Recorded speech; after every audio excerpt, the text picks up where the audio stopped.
are right now in the back of 2nd Street Old Town in the constituency of St. James Central, and we've had the entire day spent touring the west coast from as far up as St. Lucie right down to St. James, looking at the extent of the damage done by the very high tides that we've experienced during the course of the last couple of days. In the context of the west coast as a whole, it is very clear that there has been significant erosion of the beach. We've also spent the morning interacting with a lot of people, rubbing shoulders with them, getting to understand what their concerns are about the experience, what the impact has been on them. And it has been, again, a very useful exercise.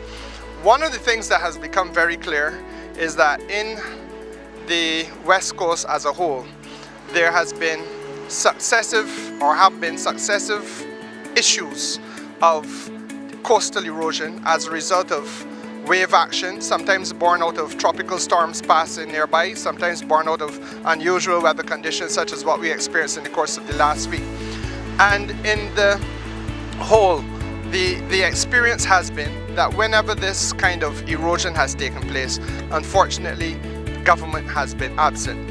In other words, government has not sought to intervene in order to come to the assistance of people, especially by way of repairing the coastal infrastructure. One of the areas where this is most pronounced is in Fort Denmark in St. Peter, where the road has been entirely destroyed since last year when Tropical Storm or Maria would have passed. And there has been no effort to repair or rehabilitate that.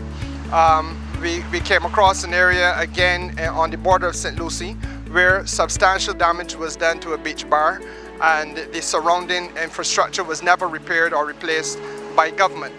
And this is one of the things that are beginning to irritate people on the west coast of Barbados, because it is not just bad from the perspective of our citizens and residents who are here and want to enjoy the use of the beach and the beachfront facilities to the best as it is possible to do, but it's also bad for the tourism product.